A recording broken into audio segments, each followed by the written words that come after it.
बड़ा मजेदार और बड़ा ही काम का कॉन्सेप्ट, फाइनल गुड और इंटरमीडिएट गुड क्या होते हैं, ये दोनों में क्या डिफरेंस है, सुनने पे ध्यान देंगे। National income, it is the value of final goods and services produced in a year. तो इसका मतलब सिर्फ फाइनल गुड्स को कंसिडर किया जाता है व्हाइल एस्टिमेटिंग नेशनल इनकम। इसका मतलब इंटरमीडिएट गुड्स को कंसिडर नहीं किया जाता।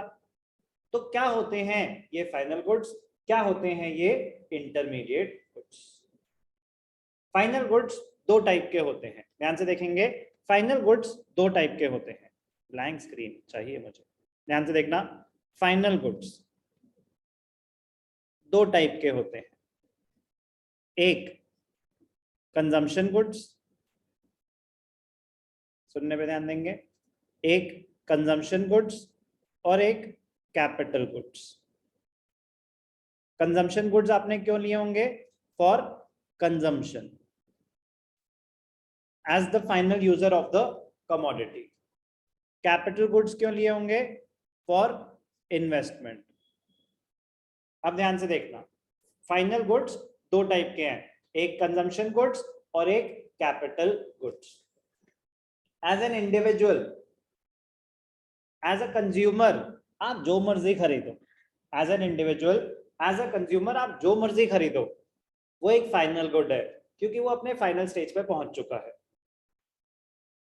कंजम्पशन गुड है।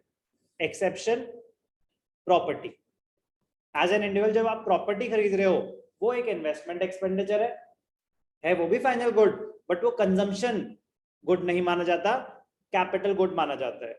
एज एन इंडिविजुअल आप जो भी खर्चा कर रहे हो वो सारा फाइनल गुड है क्योंकि आप फाइनल यूजर हो।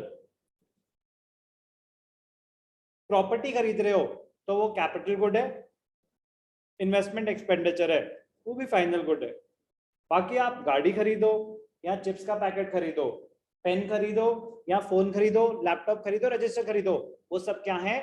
Consumption goods, but final good. तो हमें आइडेंटिफाई करना है कि कौन सा फाइनल है, कौन सा फाइनल नहीं है। जो फाइनल नहीं है वो इंटरमीडिएट है। तो intermediate goods are not included in national income और domestic income, final goods are included. तो फाइनल गुड्स दो टाइप के हो सकते हैं, एक कंजम्पशन गुड और एक कैपिटल गुड। तो पहले मैंने बात करी एज इंडिविजुअल्स, एज कंज्यूमर्स, आप जो भी खर्चा कर रहे हो वो सब कंजम्पशन एक्सपेंडिचर है, फाइनल गुड है। आपने गाड़ी खरीदी या माइक्रोवेव खरीदा या कुछ भी खरीदा, साइकिल खरीदी, पेन खरीदा, सब consumption good, final good. Property खरीदी, वो भी फाइनल गुड है, बट वो कंजम्पशन गुड ना बोल के उसको इन्वेस्टमेंट एक्सपेंडिचर एक कैपिटल गुड बोलते। बिजनेस की कैपेसिटी में, इंडिविजुअल की कैपेसिटी में बता दिया, हाउस होल्ड की कैपेसिटी में बता दिया, फर्म्स की कैपेसिटी में, फर्म्स के लिए, फर्म कंज्यूमर तो नहीं है, वो तो प्रोड्यूसर्स है, वो जो इन्वेस्टमेंट कर रहे हैं in capital goods, non current asset जो लॉन्ग टर्म बेनिफिट देंगे। इन्वेस्टमेंट दो टाइप की होती है, एक होती है investment in non current assets, कि मैंने एक बिजनेस फर्म हूं, मैं बिजनेस रन कर रहा हूं, मैंने फर्नीचर खरीदा, क्या ये कंजम्पशन एक्सपेंडिचर है या इन्वेस्टमेंट इन एसेट्स? ये एसेट है मेरा। एसेट होता है something which gives you long term benefit and helps in generation of revenue. तो मेरे लिए फर्नीचर एक एसेट है, मेरा कंजम्पशन एक्सपेंडिचर नहीं है। तो मेरे लिए इन्वेस्टमेंट बिजनेस के पॉइंट ऑफ व्यू से मेरा कैपिटल गुड है। मैंने प्रोजेक्टर खरीदा, मैंने एयर कंडीशनर खरीदा, फ्रिज खरीदा, कंप्यूटर खरीदा, लैपटॉप खरीदा, ये सब क्या है? मेरे कैपिटल गुड्स, इन्वेस्टमेंट एक्सपेंडिचर। तो इन्वेस्टमेंट दो टाइप की होती है, एक investment in non current assets और एक होती है इन्वेस्टमेंट इन इन्वेंट्री। अगर मैं कोई ट्रेडर हूं, सामान खरीदता हूं, बेचता हूं, बना बनाया सामान खरीदता हूं, बेचता हूं, तो ट्रेडर हूं ना मैं। जो खरीदा वो खर्चे हैं, एक्सपेंसेस हैं, जो बेचा वो रेवेन्यू है, जो बच गया at the end of the period उसको बोलते हैं इन्वेंट्री। नेक्स्ट ईयर मुझे वही चीज इनकम जनरेट करके देगी, तो वो एक तरह से मेरी इन्वेस्टमेंट है। क्या है लेकिन? Inventory investment. तो as a business entity, as a producer, जो भी मेरा इन्वेस्टमेंट एक्सपेंडिचर है, जो भी मेरा इन्वेस्टमेंट एक्सपेंडिचर है, क्या है वो? Final good. Investment capital goods में भी हो सकती है, इन्वेस्टमेंट कैपिटल गुड्स में भी हो सकती है, इन्वेस्टमेंट इन्वेंट्री में भी हो सकती है। दोनों ही क्या है मेरे लिए, फाइनल गुड्स। बट सिर्फ और सिर्फ investment expenditure of a firm is a final good. कह रहे फिर बाकी मैंने लैपटॉप खरीदा, फाइनल गुड या intermediate good as a business entity? Laptop final good because it is a capital good. मैंने इलेक्ट्रिसिटी बिल पे करा, फाइनल गुड या intermediate good? Am I the final consumer? I am a producer, I am a producer, I am not a consumer. But sir बिजली तो आप ही use कर रहे हो। Any expenditure incurred while rendering a service, any expenditure incurred other than expenditure on capital goods, any expenditure incurred while rendering the service or production of goods is an intermediate cost, treated as intermediate good. मेरा काम है table बनाना, furniture dealer हूं, मैंने would खरीदी, क्या final या intermediate?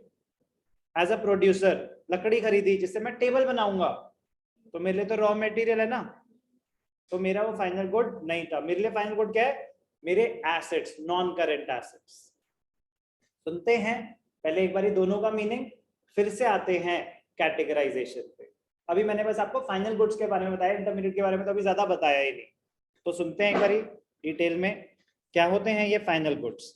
Final goods, it refers to those goods which are used either for consumption or for investment.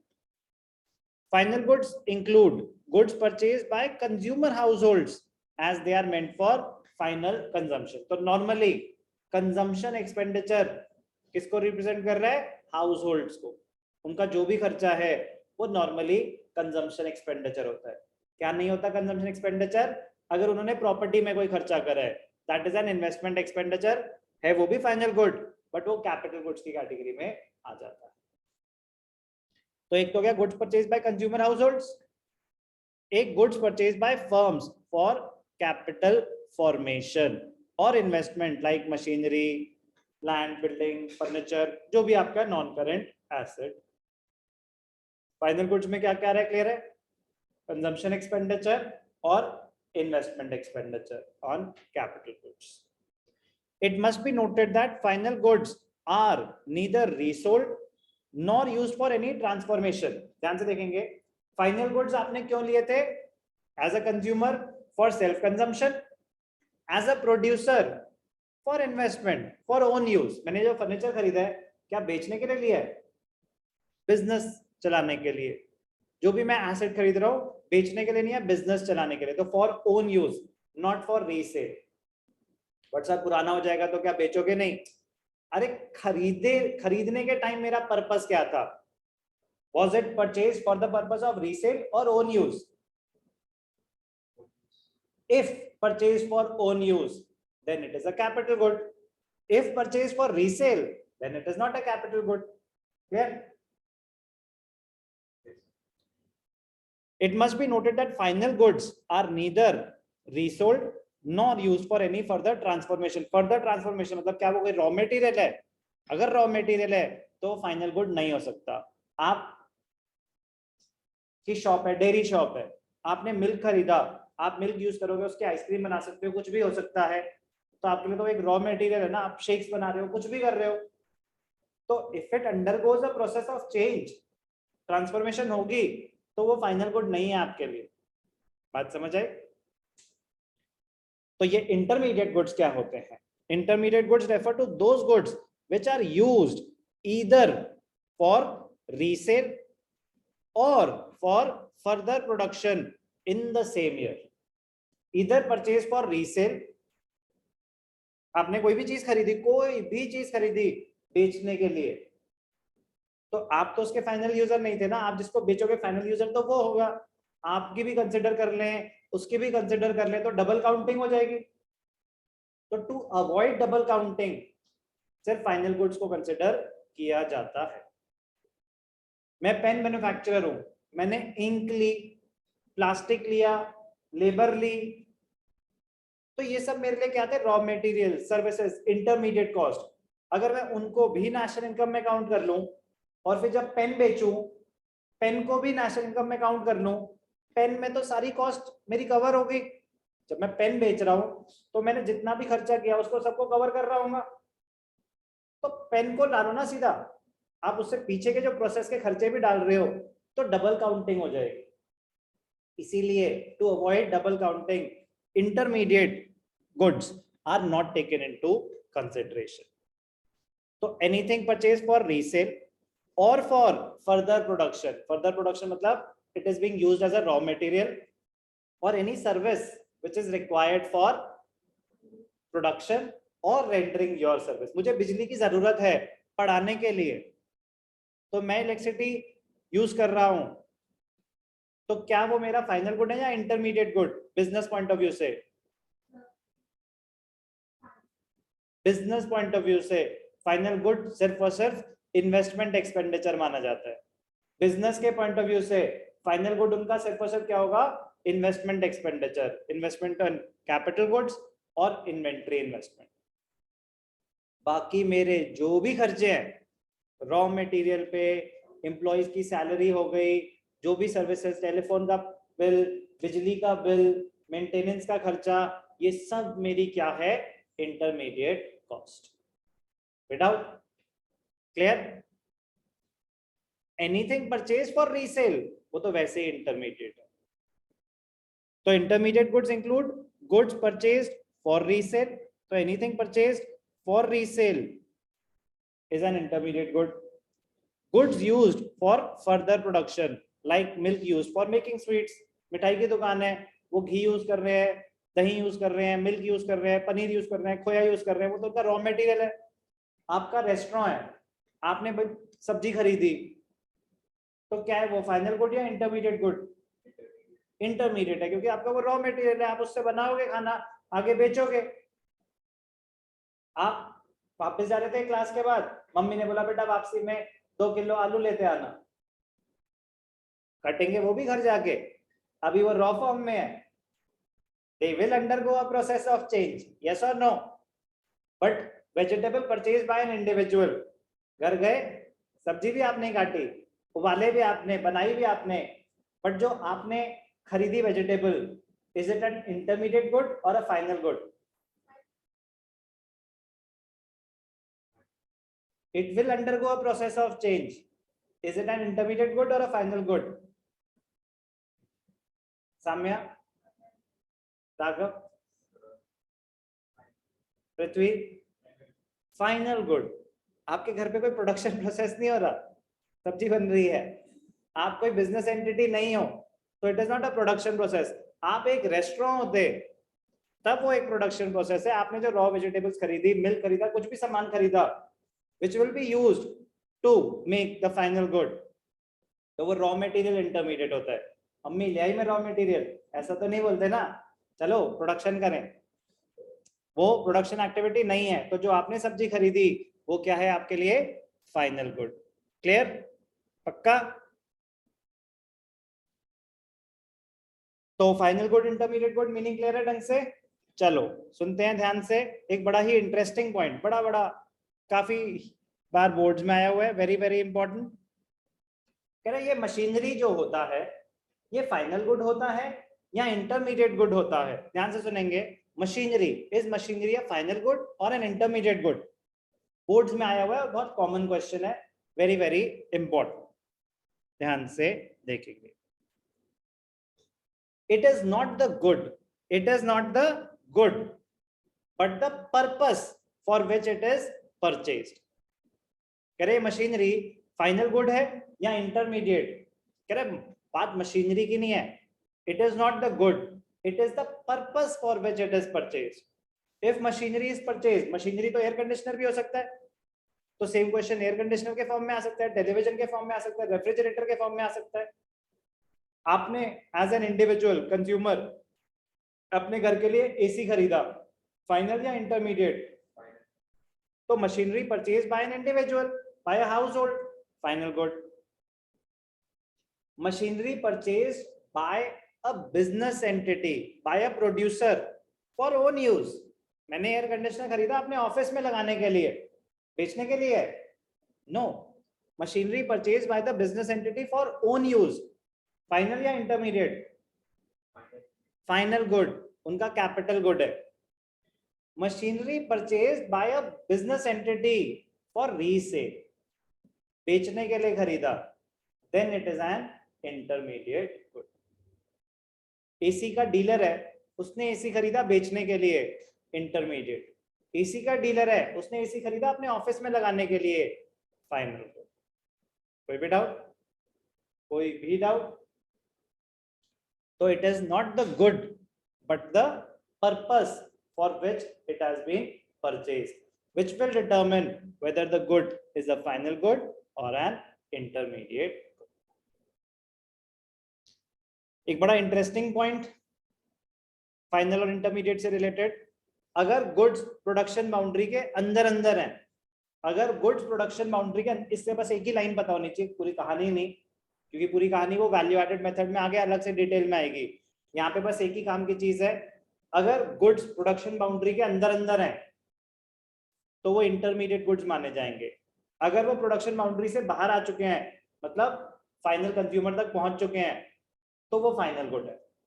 तो point, goods lying with in the production boundary intermediate goods होते हैं, goods outside the production boundary, सुनने पे ध्यान देंगे, final goods होते हैं। आप फार्मर हो, फार्मिंग करते हो, आपने बनाई कॉटन, कॉटन मैं यूज कर रहा हूं, मैं कॉटन से बनाऊंगा थ्रेड, मैं थ्रेड आपको सेल करता हूं, थ्रेड से आप बना रहे हो क्लॉथ, कॉटन से थ्रेड, थ्रेड से मिल में आपने बनाया क्लॉथ, तो मेरे लिए कॉटन रॉ मटेरियल है कि नहीं है? यस और नो?